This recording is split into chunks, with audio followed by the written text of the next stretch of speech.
गुन्हे शाखेच्या अंमली पदार्थ विरोधी पथकाने शांतीनगर पोलीस ठाण्याच्या हद्दीत मोठी कारवाई करत तब्बल 54 किलो 998 ग्रॅम गांजा जप्त केला आहे। या कारवाईत 2 आरोपींना अटक करण्यात आली असून 16.51 लाख रुपयांचा मुद्देमाल जप्त करण्यात आला आहे। पोलिसांनी दिलेल्या माहितीनुसार शेख जावेद शेख मुन्ना वय 39 आणि मोहम्मद हारून रशीद पिंजारी वय 39 दोघेही राहणार दलाल चौक तेलीपुरा लालगंज शांतीनगर यांना अटक करण्यात आली आहे। आरोपींकडून 54 किलो 998 ग्रॅम गांजा किंमत 13.74 लाख रुपये, 3 मोबाईल फोन, एक सुझुकी बर्गमन मोपेड, रोख 1.35 लाख रुपये आणि 2 इलेक्ट्रॉनिक वजन काटे असा एकूण 16,51,520 रुपयांचा मुद्देमाल जप्त करण्यात आला आहे।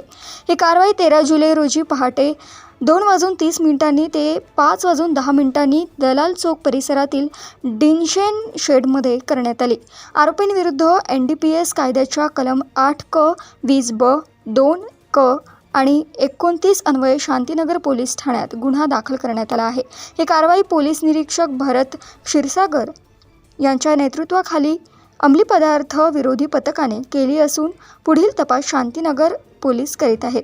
त्याच्यामध्ये जे क्राईम युनिटचे काही स्टाफ त्या ठिकाणी रात्री पेट्रोलिंग गस्त करत असताना त्या बस स्टँडच्या ठिकाणी एक हॉटेल आतमध्ये जेवत असताना लोक दिसले। त्याच्या अनुषंगाने त्या ठिकाणी आपल्या संबंध स्टाफने त्यांना बंद करण्याबद्दल सांगितले आणि तो स्टाफ बाहेर येत असताना त्या ठिकाणी जे कस्टमर बसलेले होते आणि त्यांनी त्यांच्यावर अचानक असा हमला केला। त्याच्या अनुषंगाने आपण 3 आरोपींना अटक केलेली आहे आणि त्यांच्यावरती पुढील कारवाई करण्यात आलेली आहे।